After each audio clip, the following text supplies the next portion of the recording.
Today, on the Encyclopedia of Commercial Real Estate Advice channel, I'm going to go into how to value an apartment building in 15 minutes. Can that really be done? Can you do it yourself? Well, if you know basic math, I assure you, you could pull this off. Think about that feeling of comfort you're going to have if you find the property you want to buy and you could actually determine yourself whether it's fairly priced, or is it overpriced, or is it underpriced.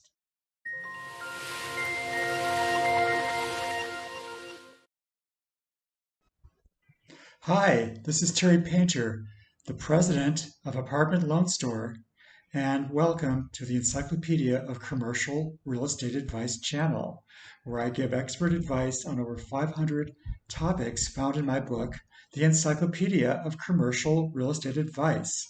If you'd like to see more videos like this one and you're enjoying it, please hit the notification bell below and subscribe. In just a moment, I'm going to go through the 4 fast methods of determining the value of an apartment building that you can do yourself. Now, there's quite a bit of math involved in this, and if that's going to, slow you down having to take notes, you could go to my URL below, where you'll find my blog article on the same subject, and it has the whole process spelled out with the math. And at the end of the article is my quick analysis spreadsheet for determining value, which is invaluable. You're going to love it. As an example now, I'm going to use a 16-unit apartment complex that's being sold at about a 5.5 cap, and it seems like a really good deal to you. It's a nice looking property, and it seems to be in good condition. And the first step one, is going to be to find 3 comparable properties that are of similar age, similar condition, and similar size. So what you're not going to do is compare this 16-unit property to an 80-unit property. You're not going to take a property that was built, let's say, in 1960 if this one was built in the 1990s. So you have all the data on the subject property that you're interested in buying. It's in the marketing flyer. So where are you going to find the other 3 comparable properties? Well, the good news is you could use either properties for sale that you could find on LoopNet, or you could ask a commercial real estate broker to help you out here. And they are perfect for doing this. They're going to hope that they get your listing in the future, or maybe they're going to be your buyer's real estate broker to help you negotiate this sale. Anyway, they subscribe to services like Reis and CoStar that have unlimited data on almost all the markets in the United States, so they can find this information for you. So let's go to step 2, which is gathering data on the subject property and the 3 comparable properties. And what's really cool about this is you're only going to need to determine 4 items.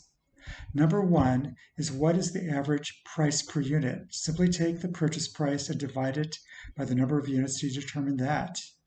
Next, you're going to take a look at what is the total gross annual rents, I should say, for each property. Third, what is the purchase price for each property? And fourth, what is the cap rate for each property? So now we get to go into step 3, which is the step we've all been waiting for, calculating the 3 methods of determining quickly the value of an apartment building.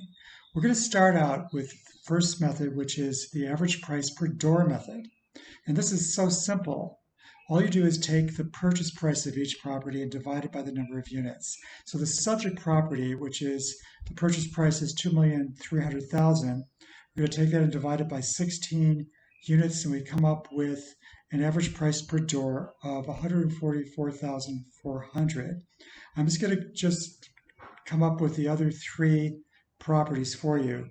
Okay, property A, the average price per door is $142,500. Property B, the average price per door is $154,200. Property C, the average price per door is $141,350.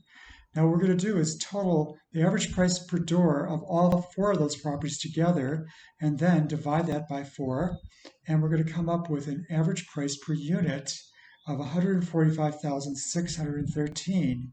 Now if we multiply that times the 16 units in the subject property, that indicates that the subject property has a value of $329,808. Now that's fairly close to the $2,310,000 value that the property is being priced at, and that shows that the property is fairly priced, or maybe even a little bit underpriced in that case. Okay, let's go to the next valuation method, which is the gross rent multiplier method, or GRM. And gross rent multiplier is defined by the purchase price simply divided by the gross annual rents.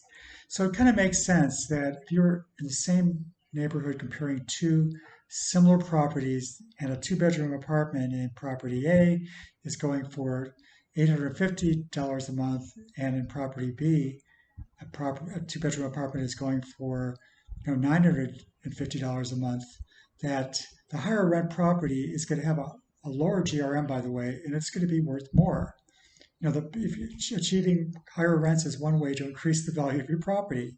So what GRM basically does is just give you an indicator, as I mentioned, based on how good the rents are that you're getting.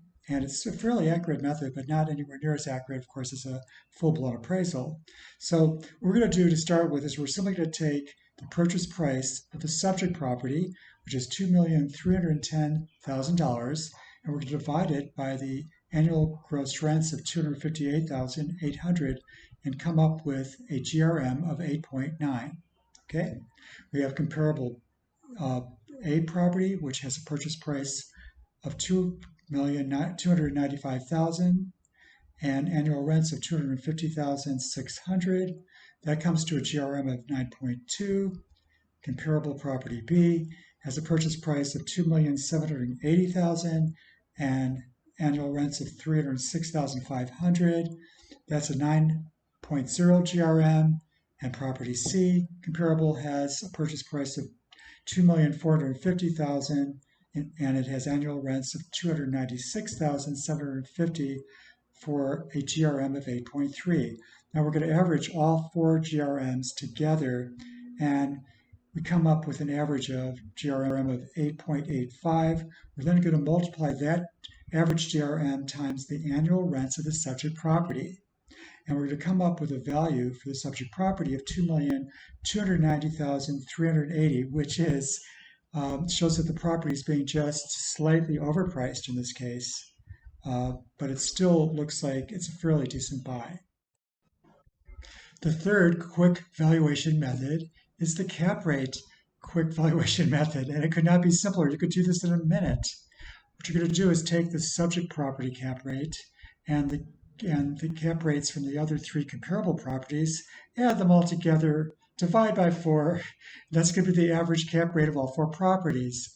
Next, you're going to take the annual net operating income of the subject property, which is, in this case, $150,950. You're going to divide it by the average cap rate of all four properties of 6.35, and come in with a valuation for this property of $2,377,165, which shows that the purchase price of $2,310,000 is an outstanding value compared to what this method shows the property is actually worth. The last valuation method that we're going to use is the average value of the three previous valuation methods combined to come up with probably the most accurate valuation you can do yourself.